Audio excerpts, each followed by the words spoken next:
Have you been spending lots of extra money on something that you thought was a superfood, eating it or drinking it every day because you think somehow it's magically going to improve your health? If so, you probably need to check this video out. I'm Dr. Ken Berry, a family physician, and I spend a lot of time researching and thinking about foods. In this short video, I'm going to tell you the interesting story of where the term superfood actually comes from. I'm going to tell you 5 completely fake superfoods and tell you why they're fake. Then I'm going to tell you 5 actual superfoods that are completely nourishing and uninflammatory to the human biology.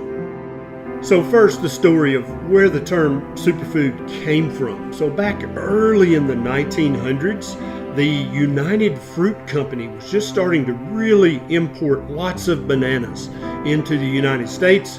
And they tried to talk about how convenient they were. They tried to talk about how easy they were to eat.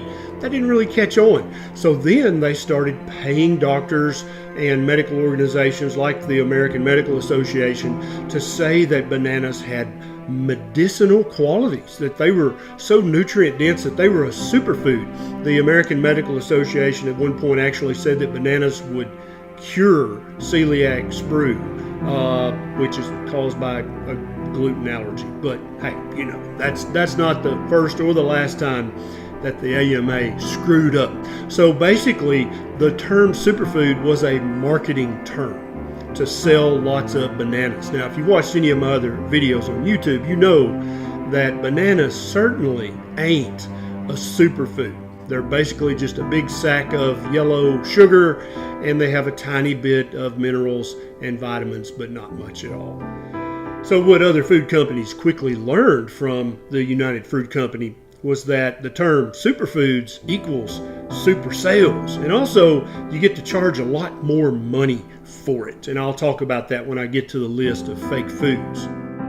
So for the purposes of this video, instead of using the term superfood as a marketing term or a sales term, let's actually give it a definition. My definition of a superfood is a food that is nutrient dense, is ancestrally appropriate, meaning humans have eaten it for a long damn time, is rich in amino acids, fatty acids, vitamins, and minerals, all of which are essential. We need all those or we'll get sick, we'll suffer, and we'll die.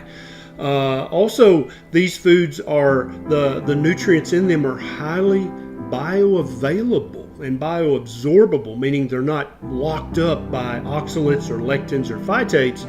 So, for instance, just because a certain nut has a certain amount of this vitamin or mineral doesn't mean you can actually get to it, okay? And then also the final thing is that superfoods should be uninflammatory. They should not cause inflammation in any group of human beings.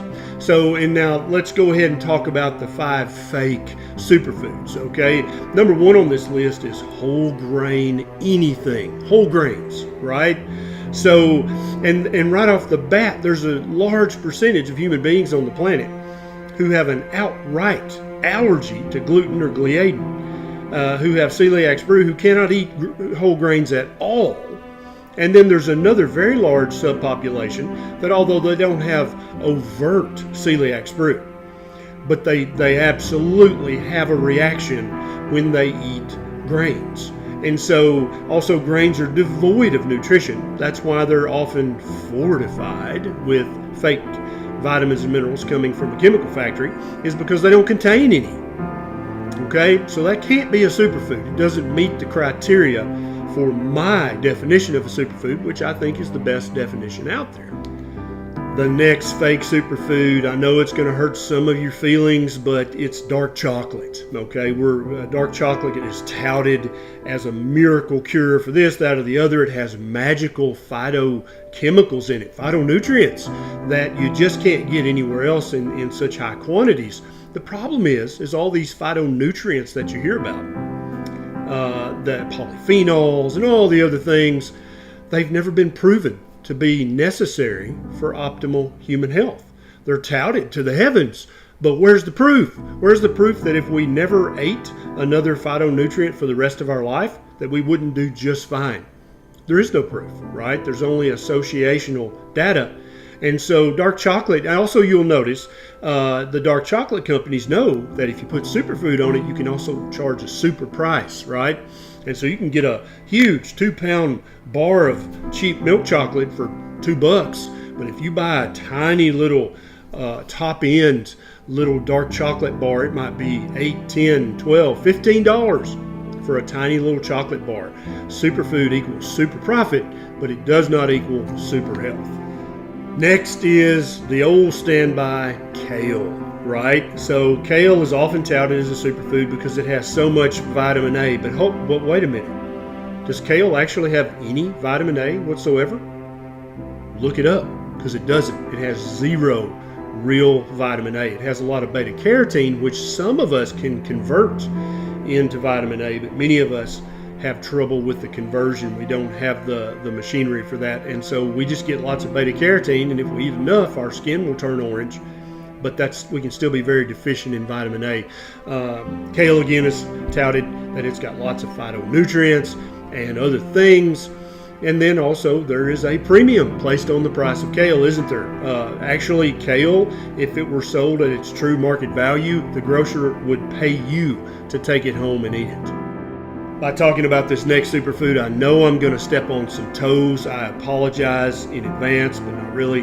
The next superfood is Manuka honey, or any of the other magically delicious honeys out there. I saw a tiny jar of Manuka honey at our local Whole Foods. It was over $50 for maybe 2 ounces of Manuka honey. This is 100% marketing. Honey of any variety, from the cheapest honey that's been cut with corn syrup all the way up to the most premium expensive honey on the planet, is sugar and water. That's what it is. It spikes your blood sugar and your insulin. There's nothing magical about honey. It's not a superfood. The next superfood that you see touted all the time is pomegranates, or pomegranate juice, right? Palm wonderful. Yeah, the profits are wonderful, that's for sure. So when you actually look up the nutrition information about pomegranate juice, you're like, wait, did I miss something? Because this doesn't look very super. It just looks like a lot of carbohydrates, a few phytochemicals that may or may not be proven someday to actually be beneficial for the human organism. But currently, just go and find a container of Palm Wonderful and compare the price of it to the price of just a container of orange juice that contains the same number of ounces, and you'll see the super profits that come from using the moniker superfood on just another fruit juice. There's nothing special about pomegranates.